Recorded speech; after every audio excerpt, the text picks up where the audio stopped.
বন্ধুরা, আজকে বলবো ওসমান বিন হাদি।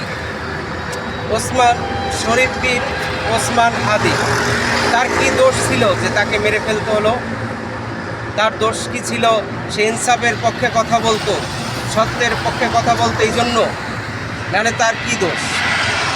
এই যে আপনারা মেরে ফেললেন, কি দোষ ছিল তার? আপনারা একজন শরীফকে মারছেন, একজন হাদিকে মারছেন।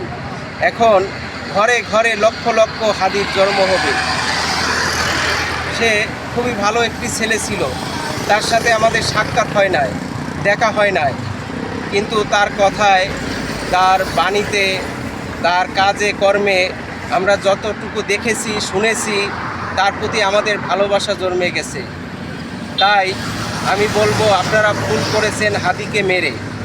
কারণ এরকম হাদি যুগে যুগেও একটি জন্ম হয় না। তাই আপনারা হাদিকে মেরে ভুল করছেন।